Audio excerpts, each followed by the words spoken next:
Hey everyone, Mark Watts here. In case you don't know who I am. Anyway, this is a day that I've had a lot of thoughts going through my head because thinking about my buddy Dave Paranzino. And anyway, so instead of typing it all out and doing something that having to write it all out where you all have to read, I figured I'd make a little video, just kind of talk about my thoughts. Basically, I started out as just saying I would do a Dave Paranzino top 10, but it's hard to do a top 10 memories with Dave. And so Dave, I know that you're in a situation where I'm hoping that you'll still be able to hear this, and my thoughts are with you. And man, this is tough, but I just want you to hear it from me, and everybody else can listen in and enjoy, hopefully, some of these thoughts that I'm gonna go through. So these are my top 10, 15, 20. There's so many thoughts that I'm going through that I can't even come up with a number. So I'm just going to go through a bunch, and hopefully you'll enjoy those along with me. And Dave, I hope you enjoy them. My thoughts are with you. I love you, man. So let's get to it. I hate when they say that on MTV. I mean, YouTube. Let's get down to it. So I'm going to give you a little bit of background on me and Dave. So I joined the Bone Shakers. Actually, I was asked to join the Bone Shakers, but how that came about was they were actually playing. They had another drummer before me, and I just went out to see them play with a friend of mine who was Steve Sistrong's sister. We went to high school together, and so we went out to see the band play at Changing Pace, a Little Creek Road, I believe it was. And so I get out there, and the sound man was nowhere to be found, and the drummer at the time owned the sound system. So they came up with the idea that, hey, you could play Tracy. It said Mark's a drummer, and so how about having him play for a few songs so that the drummer could get the mix right, and then he could come back up. Well, next thing I know, an hour later, I'd already played the whole first set with them. And again, this is about me now, but the sidebar is there was a song they played called China by the Red Rockers, and I had just happened to hear that song a few days before and noticed there was a cool little hi-hat lick in there. Well, when we were playing the song, I didn't realize that's the song that we're playing, and as we get through into the song, I realized, hey, this is that song that has the cool little hi-hat lick. So I'm going to go ahead and throw that little thing in there. And when I did that, they turned around and looked at me like I was like Neil Peart or someone like Buddy Rich almost. And they all turned around and looked at me. And I remember that moment like yesterday. And so anyway, 2 days later, they called me and asked me if I would join the band. So, great. They asked me to join the band, and I accepted. I was on the New Spirit playing 7 nights a week, some loungy crap, and I was ready to rock. So, anyway, but the problem was they didn't have a PA.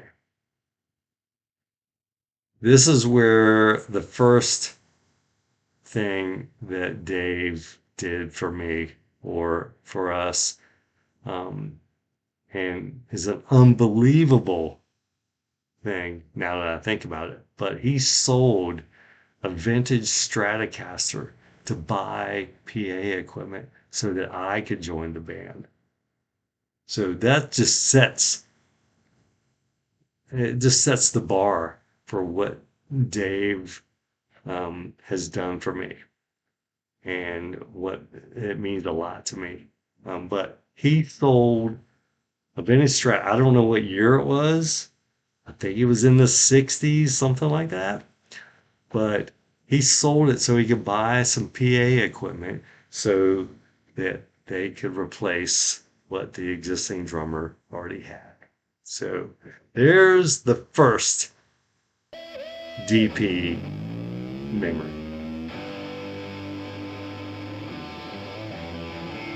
Okay, so let's talk about Dave and as many guitar players around Tidewater have always noticed. The one thing about Dave is the sound. Dave had the most incredible tone and sound. He was the tone master. I don't care what anyone else says.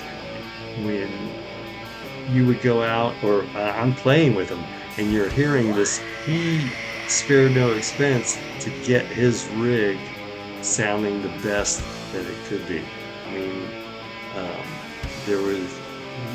I mean, we would be playing little shithole bars, and he'd be bringing out two Fender Twins or whatever they were, so he could have a stereo rig, this huge sound that would come out of his amps.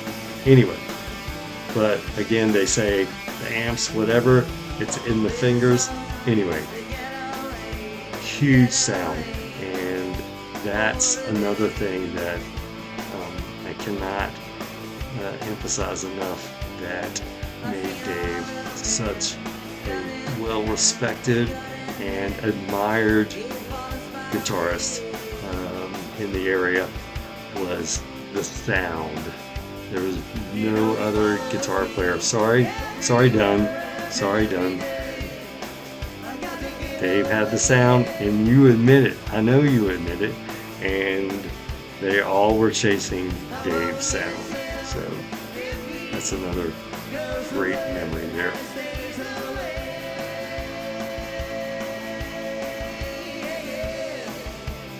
So now, what I want to talk about, another memory, Dave, is, all I could call it is the look. And how you didn't want to get the look. What the look was is, back then, bands, you had to be good. You had to be a good band, and you wanted to be tight. You didn't want to make mistakes on stage, any of that stuff. And Dave was relentless back then. He was relentless. He was the taskmaster in the band, and he was driving us to be better. He knew what we needed to do. He knew how things needed to be improved, what needed to be worked on, and all I can say is you didn't want to get the look. Dave, like, while I'm playing, and I have to thank Dave, I'm thanking you, because you made me the drummer that I was, because you instilled that discipline. You were our Sergeant Carter, for lack of a better analogy. You didn't want to get the look. As you're playing, if you made a mistake in the middle of the show, and a mistake happened, Dave's head would whip around and look at you like, what the heck? And so I did everything I could do to avoid that. Didn't help. I've still made mistakes all the time. But anyway, so that's another memory of Dave. Didn't want to get the look. And it wasn't a bad thing now. Years later I look back on it. It wasn't a bad thing. It's just he wanted the band to be the best that they could be, and that, I feel like we had a great band. May not have been the best. We didn't get the brass ring. Got close. Did a lot of things. We did a lot of things that other bands, musicians that I know didn't get a chance to do. We got to open up for Heart, Richard Marx, the Outfield, Romantics. So many different bands we played with, um, and so many different venues we got to play that never would have happened if Dave hadn't been the taskmaster, getting us, whipping us into shape. And, so have to be thankful for that. And that's a great memory there.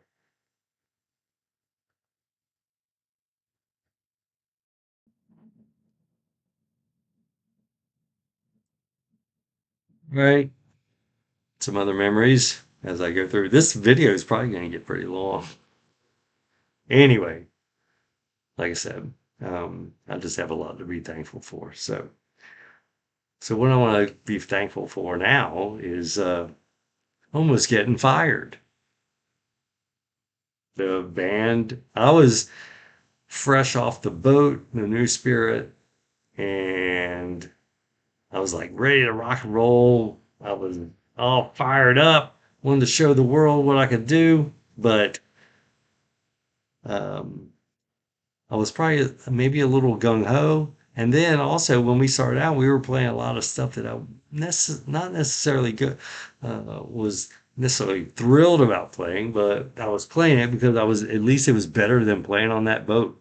So anyway, um, go check out on YouTube Bone Shakers Peanut Market Lounge. If you got time, go out there and look at that video, and you'll see what I'm talking about. But anyway, I was playing. I was kind of bored, yeah, actually, some of the songs, and I was playing all kinds of stuff, and I was trying to do stick flips and whatever else that I had no business even trying. And the band actually got together, had a meeting, and discussed firing me from the band. Luckily for me, they at least had the balls to to uh, meet me and discuss the issues that they were having, and we worked it all out. And so I have to be thankful for that opportunity. And at least, that's the thing I think about any band that's out there. Make sure you have some communication with the guys. Um, and also, never be late for a meeting. Get there 15 minutes early. You'll thank me for it later.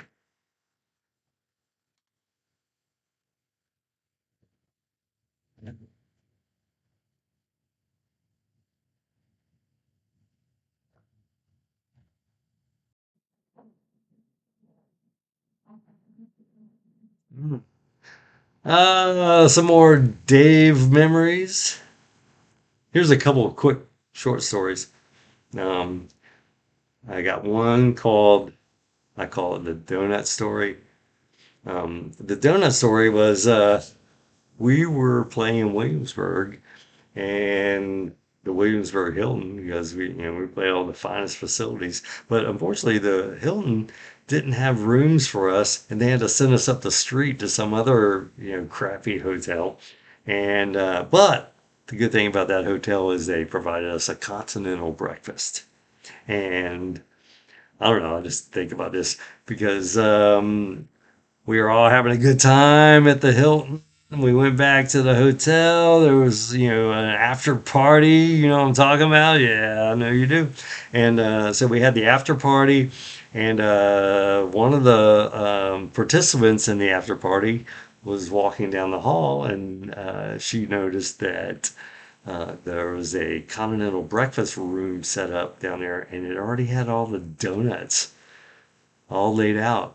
And so, for some reason, the whole band and everyone else proceeded to think it was funny to go down the hallway and take a bite out of every donut that was in that room.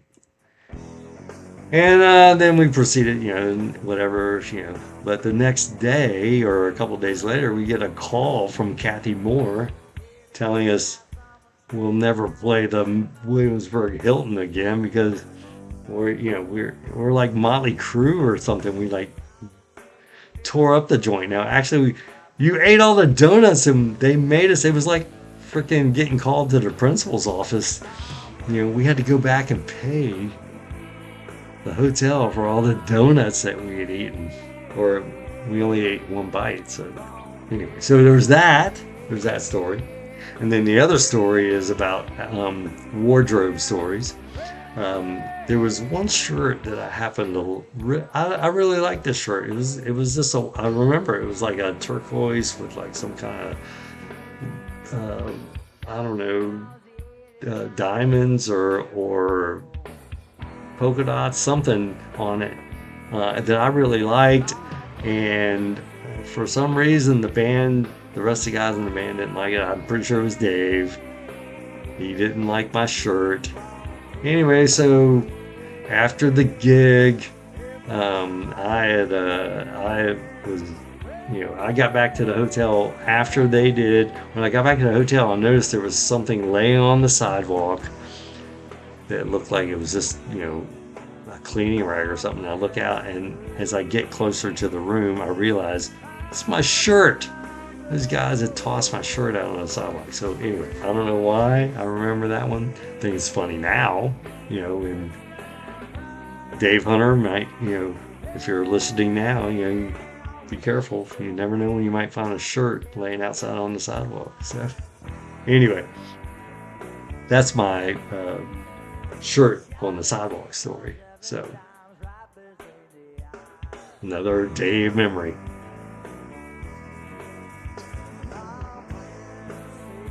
All right, so let's talk about early days of the Bone Shakers. And first of all, Dave, another Dave memory. Dave was the first guy I knew that actually had a computer, a personal computer. I don't know, it was like a Macintosh or something, whatever they were back then. Dave, and he had a dot matrix printer, and I think the Bone Shakers actually became more famous, at least around the Tidewater area, around the musicians, because of our newsletter more than how we played. Um, the newsletter, first of all, I'll have to post a link to some copies of the newsletter. I still have a ton of copies of those. My brother actually saved them and sent them to me a couple of years ago. And we would walk into AL&M and they would ask us, when is the next newsletter coming out? They wouldn't ask us, where are you playing next or anything. They would ask us, when is the newsletter coming out? And so anyway, we became really well known for this newsletter, and all of us would get together. First of all, I think primarily, we all would write stories for the newsletter, but me and Dave primarily would get together and work on this thing and try to come up with ideas. I think we got to the point where we felt like maybe we should give up this music thing and become, comedy writers, at least in our own minds. We were the funniest people we knew. So, um, we would get together and write stories and do different things and draw stuff. And then Dave would type all this stuff up into his computer, and we would print it out on the dot matrix, drag all this down to, I don't even know what the copy people were back then. I don't think it was even a Kinko's. I don't know where we went, but we would get copies made, and then the whole band would get together.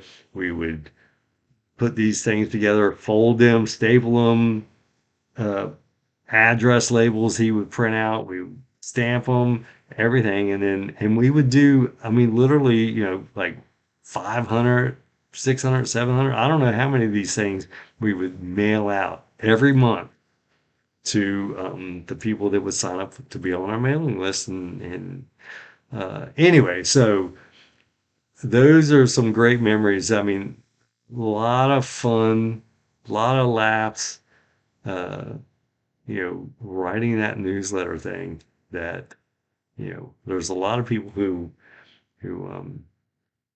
uh, definitely enjoyed that thing. And like I said, if I'll try and post a link to some images of that stuff. And, you had to be back in the day, you had to know what was going on. And to see or to know or understand the comedy that was being included in those things. So it was a great thing and a good way to keep up, you on the schedule where we were going to be playing next. So if you look at those old newsletters, you'll see how much we played, and it was an unbelievable amount. So check out the newsletter. So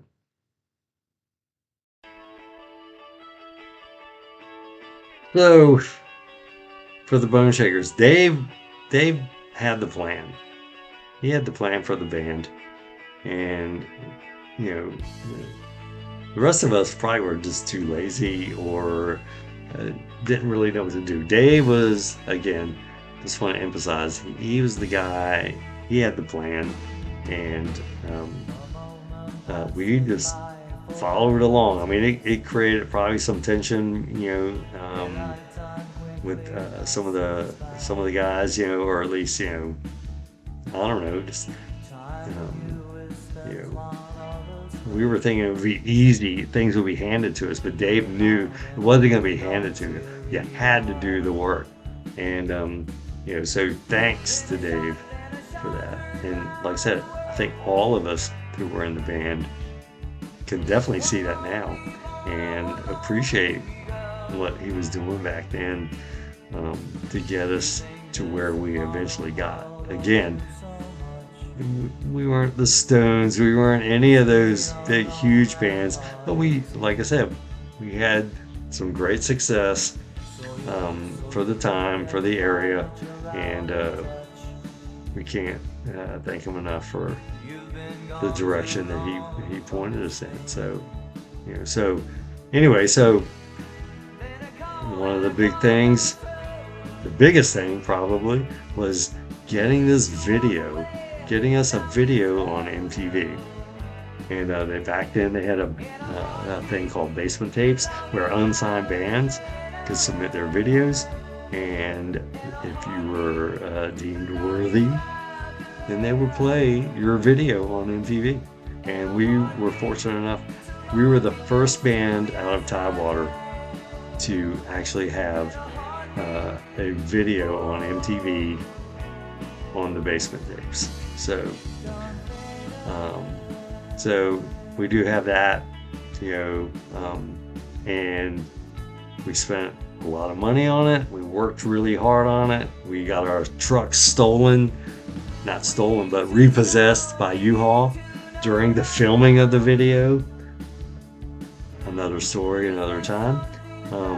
But I can at least say that I was on MTV when they played music videos, and it was because of Dave and the song he wrote, "In a Heartbeat," which people love that song, and it turned out to be a great success for us. And all I can do is thank him for that. Anyway, so it was a great thing to happen for us. All right, well, can't be in a band without a couple of you know incidents along the way. So here's a couple quick stories that, again, memories of Dave, and things that I just can't help but think about. But first one is, let's see, let me think. There's the Pat Travers incident. We're playing at Peabody's. Pat Travers. Now, again, if you don't know who he is, well, all right, well, whatever. But boom, boom, out go the lights. Snorting whiskey, crash and burn. There's several, he had several hits. or at least minor hits or whatever. But anyway, Pat Travers came into Peabody's, and someone with him asked if he could sit in with the band. I'm a huge Pat Travers fan. I'm like, hell yeah, get Pat up here. Pat got up. Dave hands him, like, it was a brand new, probably less than 2 or 3 months old PRS uh, guitar that Pat proceeds to play. Pat wears all these bracelets on his wrist, and he's playing. And first of all, I think he might have over indulged prior to coming into Peabody's, but he didn't want to play any of his songs. He wanted to play. I think we played Statesboro Blues and some other stuff, and the crowd was just not digging it at all. But I think my generation we played that, and the crowd was not digging it at all. Pat's playing this brand new PRS guitar. Dave gets it back. It's all scratched up. Dave is so pissed, and there's several expletives that he still would use to reference Pat. I'm sorry, I'm a huge Pat fan. So anyway, another incident was the Shoney's incident, or Shoney's, or some, I don't know. We were in North Carolina somewhere, and after a gig, we went back to have breakfast at some joint, and when we come in, I'm wearing the leather jacket because that's what we wore back in the day. Still wear it, but we were wearing leather and whatever else, and we walk into this Shoney's or whatever it was, and we sit down, and we notice there's some redneck dudes just hassling people in this place. It's like 2 o'clock in the morning, 3 o'clock in the morning, and they're hassling people at every table, and they make their way over to our table. And the thing that I remember the most is the guy sat down, he put his arm around me, and then he points at Dave and he says, I like you. And then he points at Hall, I like you. He points at Brian, I like you. And then he points at me, I don't like you. And whatever. But anyway, just it started a whole situation in the Shoney's that can't help forget. Every time I go past that exit off of 85, I think it was near Henderson or High Point or somewhere like that. But can't help but think about that night in the Shoney's um, with Dave. And we did make our ways out of there without incident, but it was a little nerve wracking for a few minutes, and then another incident that happened was the van crash again. Dave handled everything with the rest of the guys in the van, but we were driving through South Carolina and during the afternoon, and me being I wasn't the daytime driver, but I was driving that time, and I fell asleep at the wheel, drove through a construction site, totaled the van. Luckily, we're all lucky that lived through that moment. And that was back in the 80s. I think Steve was still in the band because when we hit the sign, Steve starts yelling about we hit a bird, and we didn't know what was going on. We did get out there, and Dave handled that again, handled Steve, kept him in check while I think Hall went out to go get the replacement car. But anyway, that's just another memory that with the guys that sticks out, and I still have flashbacks to this day. So.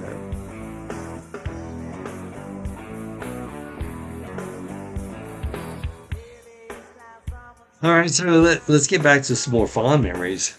I think some of the fondest memories we had was back in the Beach Club days with Jack White at Jack White's Club. Um, Great venue. They gave us a home basically played there almost, I don't know, it was a couple of years. We were playing there on Sunday nights, um, twice a month. I don't know. We were playing there quite a bit on Sunday nights. And then the club was closed on Monday and Tuesday, so they would let us keep our equipment set up, um, and we could go in there and rehearse. And so that was a bonus for us. We had a stage that we were set up on. We were able to rehearse, work on new material. So anyway, the Beach Club days were awesome. Charity at South Beach Grill, she was one of the waitresses there back then, and always a huge supporter of the band. So we thank her and thank Jack White for that. And I'm sure Dave would say the same. We just had a lot of great times there. We had our video release party was at the Beach Club, and that event was an incredible event. We didn't even play. I think we played a couple songs, but like we had The Limit from Richmond playing, and Picture This, Dan and Powell, the guys were playing that event, and those are great memories. And I would love to hear, from those guys, you know, what they thought or how their perspective on those days back then. So anyway, would love to hear that. So, but again, Beach Club is a great time. So yeah, I can't say any more about that.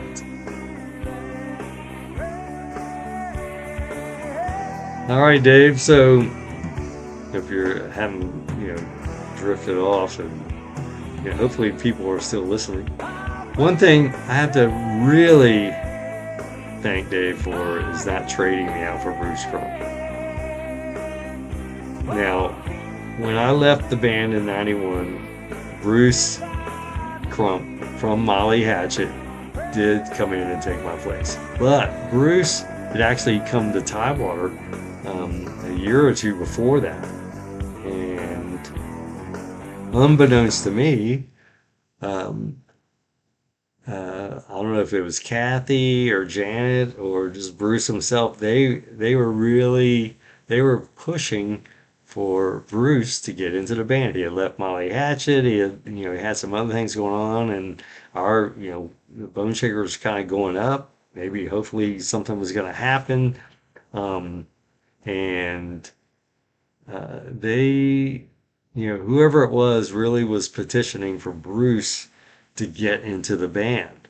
Now, again, I didn't know this until later, but Dave stuck up for me, or my understanding is he stuck up for me, and I can't thank him enough because I was in the band, early on. I had been through everything, all the work that we had done, and when they wanted to try and get Bruce into the band, he's like, no way, or Mark's staying in the band, and so that, you know, that's all I can think. That's all I know about the story. I just know that, that at one point, it had been discussed about trying to get Bruce into the band, and get me out of the band, but it didn't happen.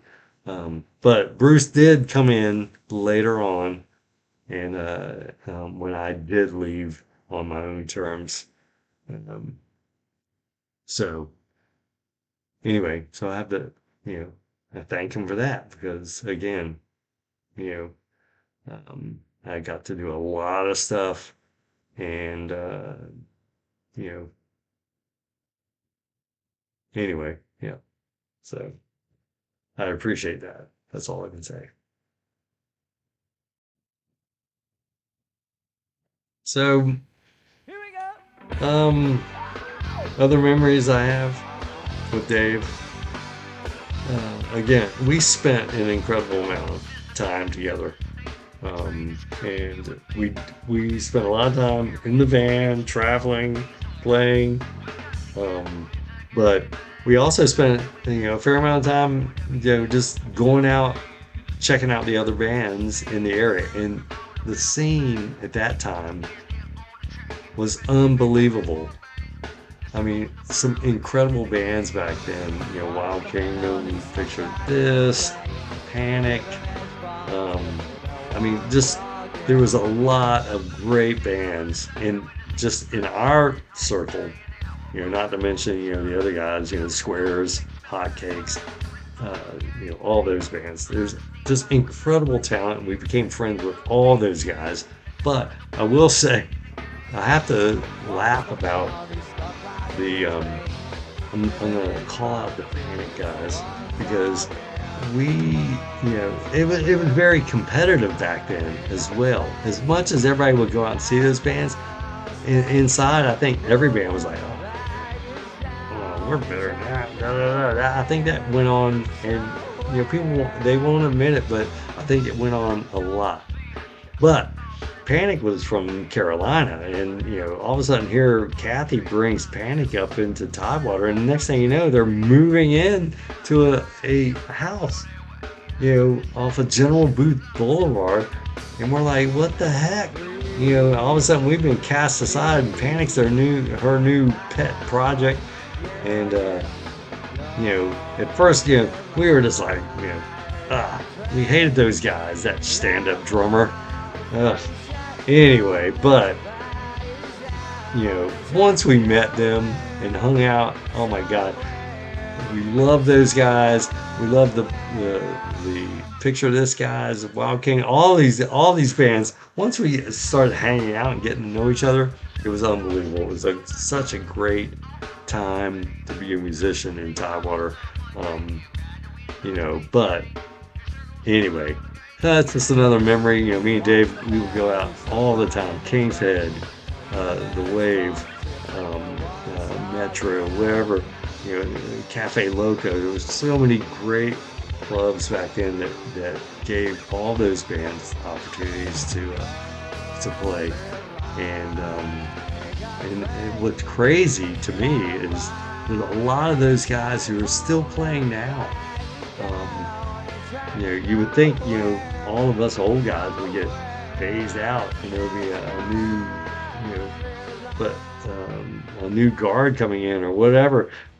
But the best musicians, I think, are still the ones who are from that time. I mean, there are some other good musicians. Don't get me wrong, but you know, I mean, just the caliber of bands back in that day were, and I think also probably a big part of that was because of the opportunity that we could play almost every night of the week back then, and you don't have that kind of opportunity now. So it is what it is. But anyway, that's just a memory, of me and Dave going out, hanging out, seeing all the bands, and just great times. I wish I could. There's a lot of stories I can't tell, but anyway. So, so let's see. What else, Dave? All right.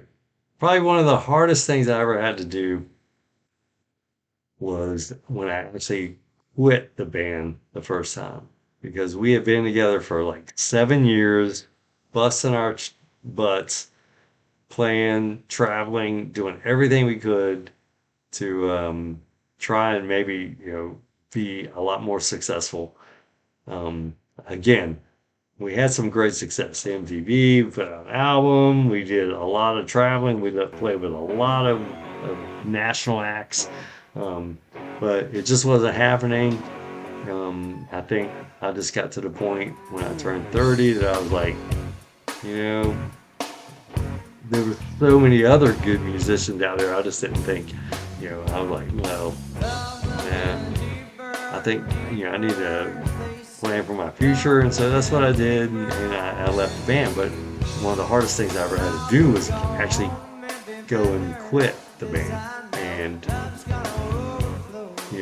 the only person that I actually went to and told them that face to face was Dave. Because that's the only one, I mean, the other guys, I don't know what to say. I just, I knew I had to tell Dave first, make sure he didn't hear it from anyone else, and that I was leaving the band, and that's what I did, and he understood, but I also almost kind of felt like I was feeling like I was letting everybody down because I was the first one to jump off the show. Dave kept the band going for years, and actually I came back, 6 or 7 years later, um, and we had another good run. We didn't, do all the stuff that we did before, but we were busy. We were playing all the time, and it had a good band, and but it wasn't the same as those first 7 years. So I appreciate that, and but like I said, it was one of the hardest things I ever had to do. Was quitting the band the first time because again, you feel like you're letting everybody else down, but you also had to look out for yourself. So, but I appreciate that, and again, it made me the musician that I was. So um, at least I did have somewhat of a kind of a reputation that would help me get some other great gigs after the fact. So, anyway,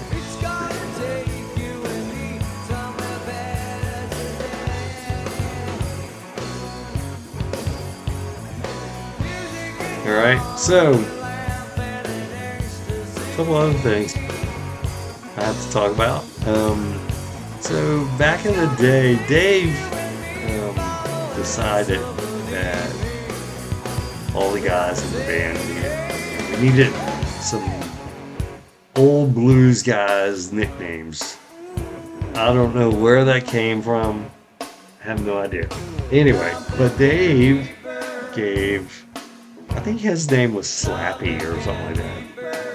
And then I think Paul was Junkyard Dog, something like that. I don't know. I can't remember bass player du jour.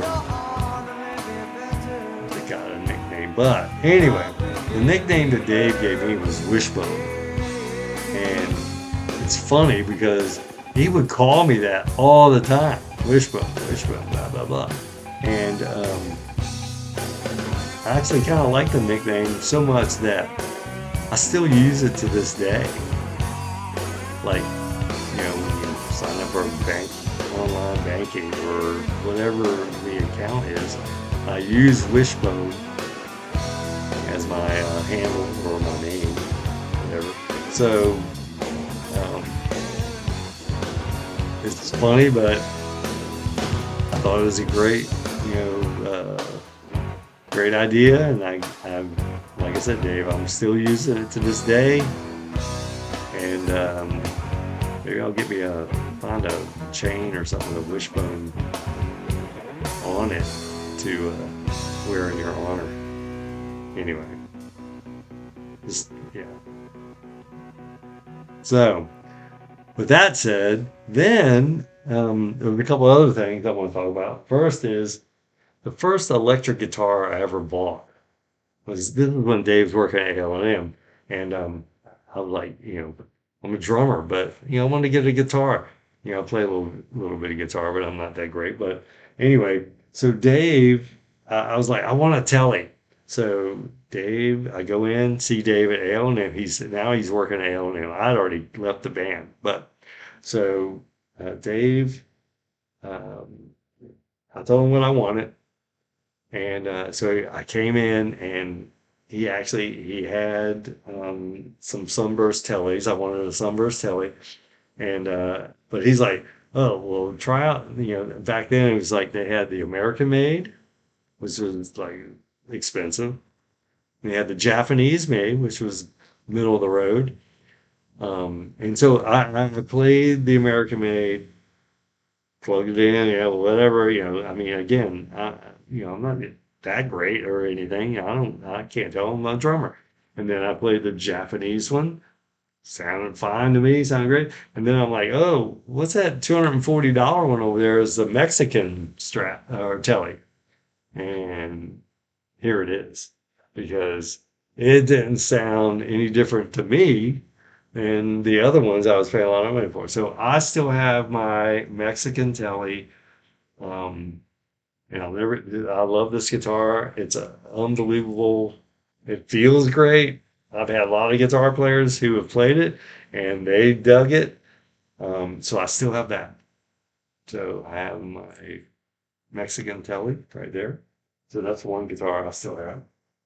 And then another guitar that I have, Dave, back in the day, it was, I think it was the Billy Duffy days, the Cult. Dave was getting into, these Gretsch guitars, the hollow bodies and stuff. And if you look on Oh So Black, he has a Gretsch.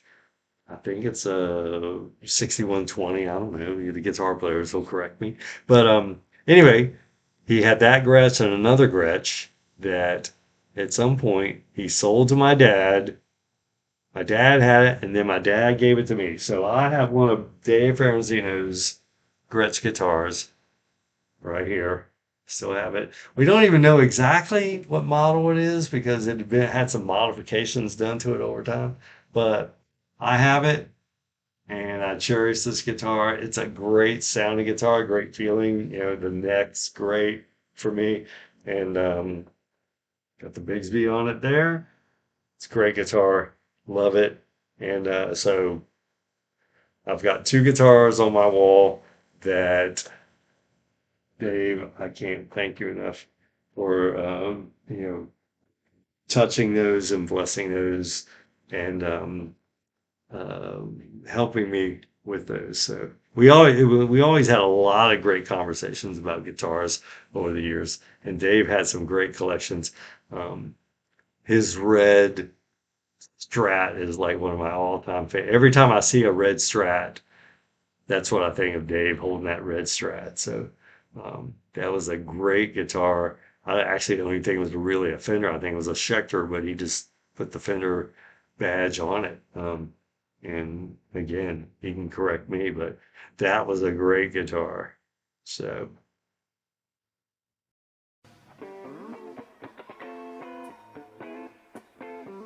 all right, so no, this video, hopefully, maybe you made it this long. I don't know, but hopefully you stuck around long enough. So, one last memory, I mean, like I said, me and Dave, we stayed connected all those years. I had moved to Richmond. Dave continued to play. We did play together for a long time, probably 14, 15 years total between the time I was originally in the Bone Shakers and then when I came back, and then we did the one-offs here and there. But we did stay constantly in touch, always checking in with each other, seeing what was up.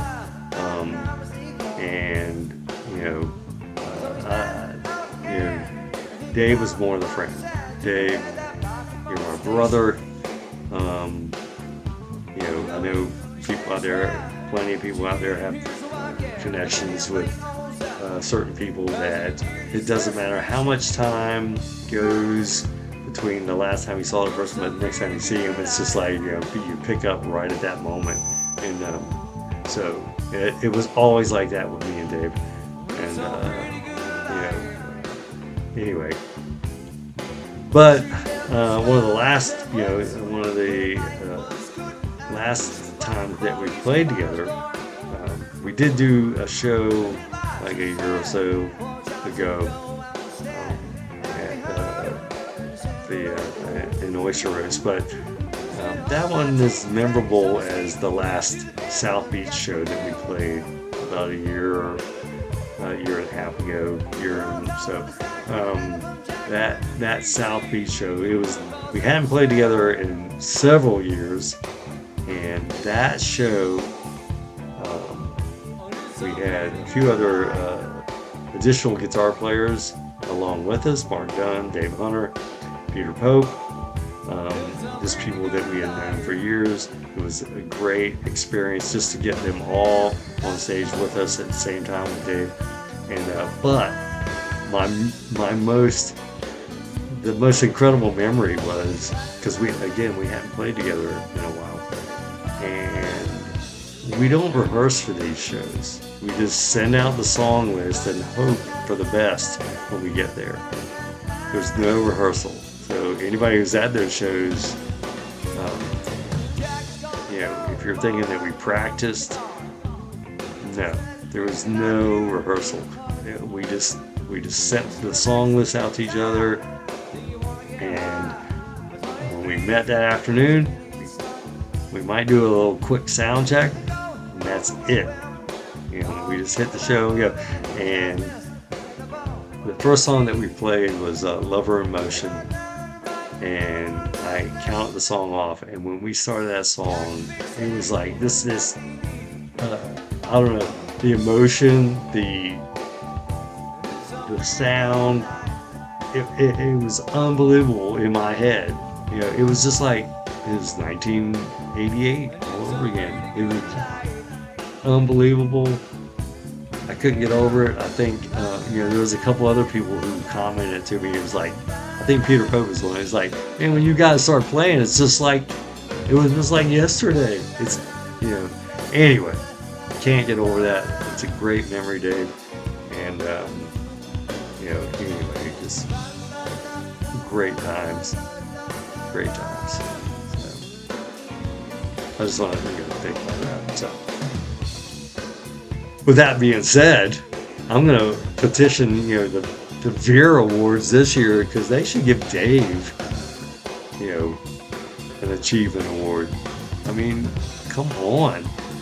I mean, unbelievable guitar player. You worked at A&M all those years, helping every musician in town. All these musicians in town know who Dave is. They're, just such a respected guy, and it just, anyway, just that we love you, Dave. There's a lot of people that love you, and are just, we're just thinking about you, man. And so,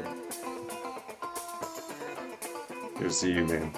I think I do have a drink, or I've been having, some sips in between. So, anyway, there you go. There's my tribute to Dave. And look us up on YouTube. There's a lot of clips out there where you can see Dave playing, and just an incredible guitar player, incredible tone, and I have so much to thank for everything that Dave did for me, and everything that we went through together. So, see ya.